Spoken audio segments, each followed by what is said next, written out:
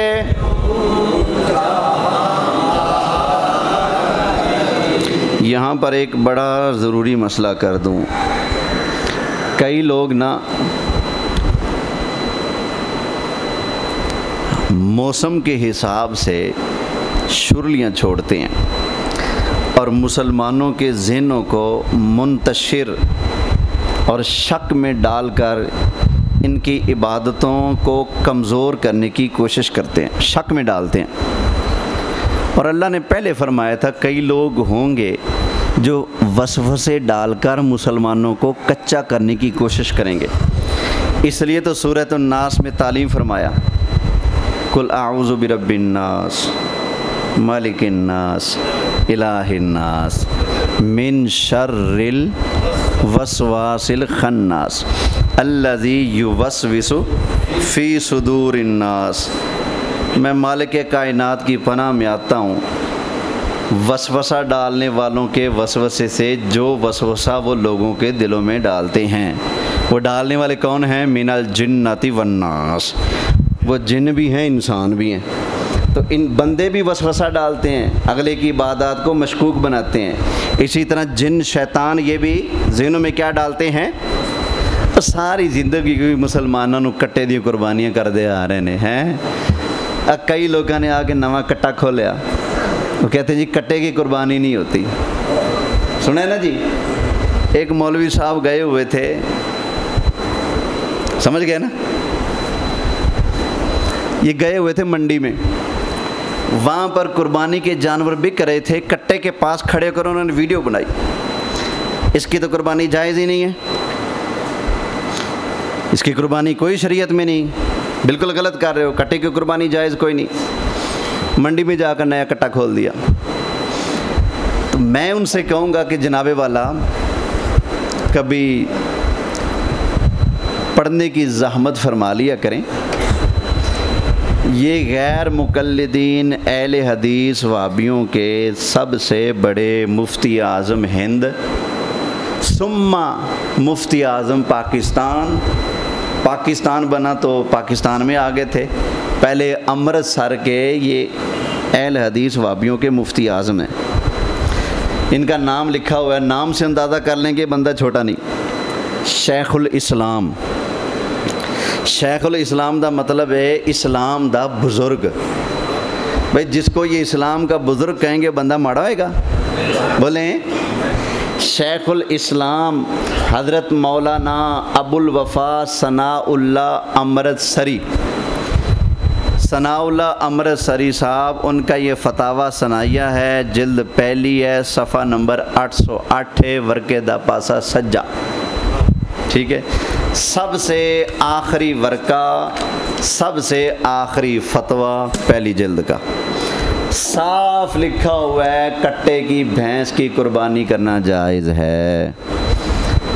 تو میں ان سے کہوں گا جو آج منڈیوں میں جا کر ویڈیو بنا کر مسلمانوں کی عبادات کو مشکوک بنانے کی کوشش کر رہے ہیں، شک ڈالتے ہیں نا لوگوں کے دلوں میں.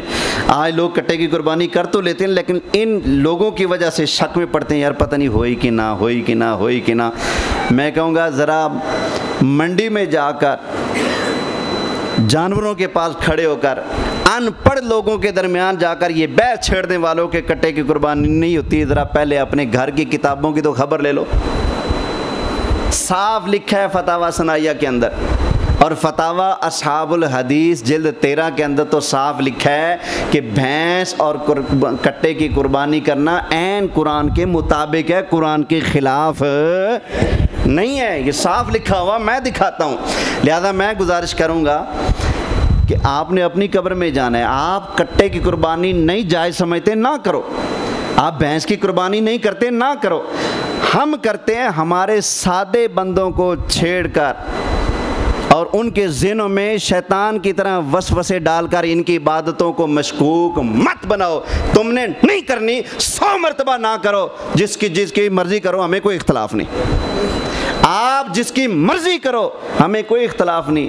ہم جس کی کر رہے ہیں ہمارے پاس دلائل بھی موجود ہیں اور وہ بھی تمہارے گھر کے, پھر ہمیں کیوں چھیڑتے ہو؟ توجہ ہے نا؟ ذرا بولیے سبحان اللہ. ہمیں کہتے ہیں جی نبی پاک نے کٹے کی قربانی کی ہو دکھاؤ. اتری فتاوی ثنائیہ کے اندر لکھا ہے, ایک حوالہ میں دینے لگا ہوں. پھر اس کے اندر لکھا ہے جس جانور کا گوشت کھانا جائز ہے اس کا پیشاب پینا بھی جائز ہے.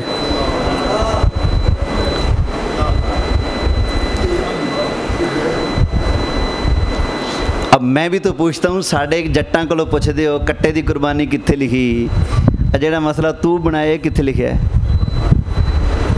کیا نبی پاک علیہ السلام نے فرمایا کہ جس کا گوشت کھانا جائز ہے اس کا پیشاب پینا؟ بولیں, کیا نبی پاک نے فرمایا ایسا؟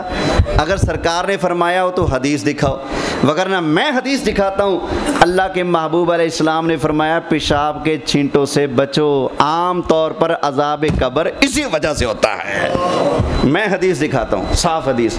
میں آپ کو حدیث دکھاتا ہوں بخاری کے اندر. کیا نبی پاک علیہ السلام تشریف لے کے جا رہے ہیں, سامنے 2 ڈھیریاں آ گئیں.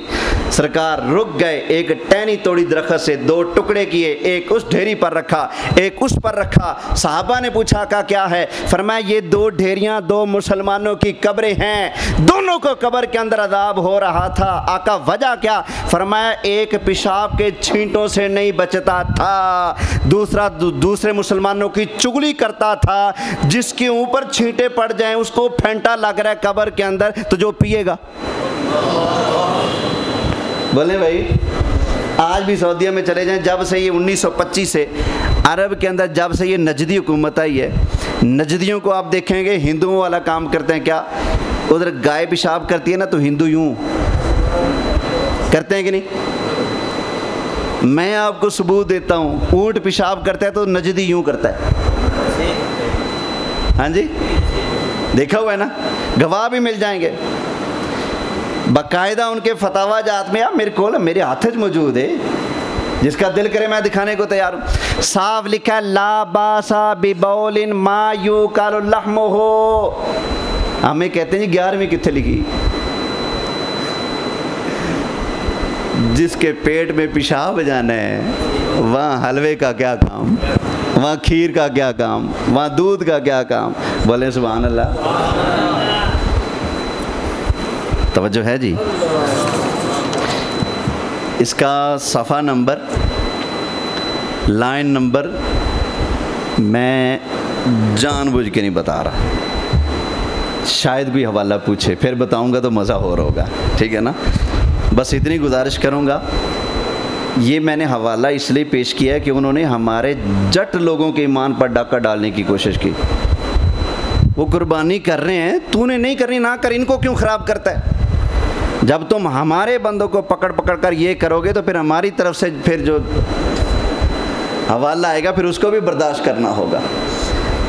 میری اگر گوشت کی دکان ہوتی نا, میرے پاس اس کتاب والے آتے تو پھر میں کہتا جناب جی کلو گوشت کے ساتھ کلو 1 لیٹر آپ کو پیشاب بھی دے دیں اس کا.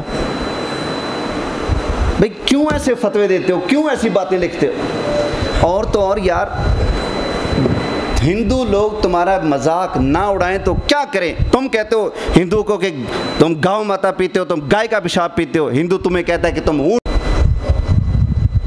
یہ کون سی شریعت میں اونٹ کا پیشاب پینا آ گیا؟ نبی کریم علیہ السلام نے پیشاب کے چھینٹے پڑنے سے بھی منع فرمایا. اتنی صاف ستھری شریعت ہے میرے مصطفیٰ کی. اللہ تعالی ہمیں عمل کی توفیق عطا فرمائے, فتنوں سے بچنے کی توفیق عطا فرمائے. آمین آمین بجاہ النبی الامین صلی اللہ علیہ وآلہ.